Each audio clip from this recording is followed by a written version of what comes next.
Nazia please बेटे अक्सम से कोई मिसबिहेव मत करना। मॉम, अंकल ने इतनी बड़ी बात कैसे कर दी?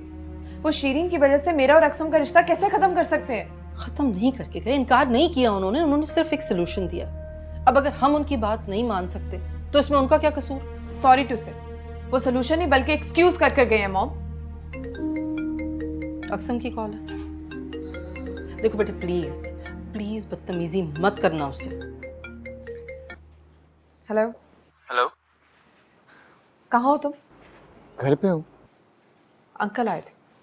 जानता हूँ, चले गए क्या? लेकिन तुम ये नहीं जानते शायद कि वो क्या कह कर गए। क्या? अंकल का कहना है कि अगर भाई शीरीन से शादी के लिए ना माने तो वो हमारा रिश्ता भी खत्म कर देंगे। ऐसा कैसे सोच लिया उन्होंने? शीरीन के साथ जो कुछ भी हुआ है उसमें हम में से किसी का भी क्या कसूर है? मुझे इसी बात का डर था नाजिया। अगर तुम हमारा रिश्ता बचाना चाहती हो तो प्लीज अदन से कहो मान जाए। अक्सम, तुम भी यही कह रहे हो कि अगर भाई ना माने तो हमारा रिश्ता खत्म? अफसोस है मुझे, मैं सोच भी नहीं सकती थी कि तुम इस कदर कमजोर होगे। नाजिया देखो मेरी बात सुन। हेलो नाजिया।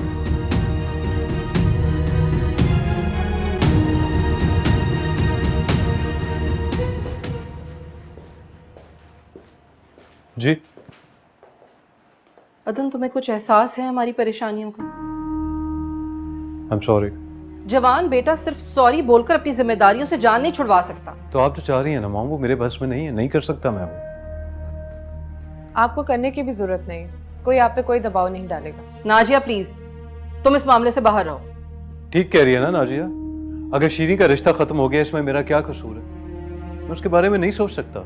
चाहे नाजिया का रिश्ता खत्म हो जाए। आए थे साबिर भाई, फैसला सुना कर गए हैं वो कि अगर शादियां होंगी तो दोनों एक ही तारीख पर होंगी, वरना वो हमसे कोई ताल्लुक नहीं रखेंगे। मॉम, वो हमें बिला वजह इमोशनली ब्लैकमेल कर रहे हैं और कुछ नहीं। वो मजबूर हैं, उनकी मजबूरी और परेशानी का एहसास हम नहीं करेंगे तो कौन करेगा भला? लेकिन ज्यादती कर रहे हैं ना वो मुझ पे दबाव डाल के, कि नहीं? भाई आप पे कोई दबाव नहीं डाल रहा, आप अपनी जिंदगी का फैसला करने के लिए आजाद हैं। तुम दोनों को जरा सा भी एहसास नहीं है कि मैं इस वक्त किस दौराहे पर खड़ी हूं।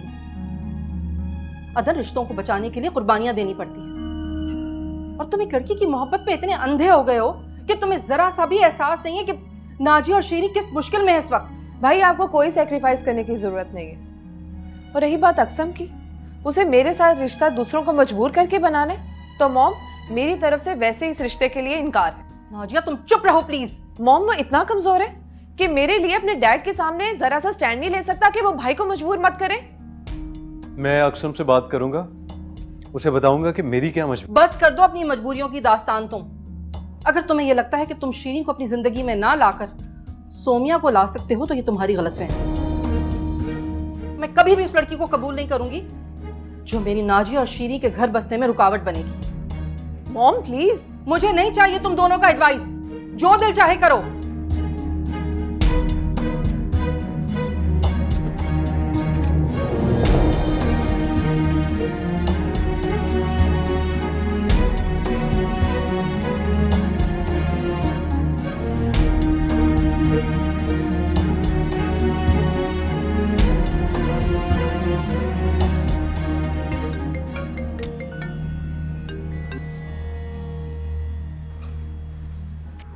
Nazia please try to understand my situation. I thought तुम मेरा साथ दोगी। अक्सम, हर मुश्किल में मैं तुम्हारे साथ खड़ी हो सकती हूँ, हर फैसले में तुम्हें सेकंड कर सकती हूँ, लेकिन इतना बड़ा फैसला तुम अकेले कैसे कर सकते हो? याद है तुम्हें? तुम तो कहा करते थे कि मेरे बगैर जिंदगी का तसव्वुर भी नहीं कर सकते तुम। Nazia I still stand by my words. तो ये बिला वजह की जिद क्यों है? भाई शीरीन के बारे में ऐसा नहीं सोचते, तुम उन्हें बिला वजह कायल क्यों कर रहे हो? Try to understand. नाजिया, अदन को ऑब्जेक्शन क्या है? आखिर शीरीन में किस चीज की कमी है? उस मासूम ने अदन की मोहब्बत को न जाने कितने साल अपने दिल में छुपा के रखा, कभी इजहार तक न किया। क्यों नफरत है उसको शीरीन से? भाई शीरीन से नफरत नहीं करते। नाजिया प्लीज फिर अदन को समझाओ, जिससे नफरत ना हो उसे अपनी जिंदगी में जगह देना नामुमकिन नहीं होता। और याद रखो, अदन की एक हाँ हमारे रिश्ते को बचा सकती है।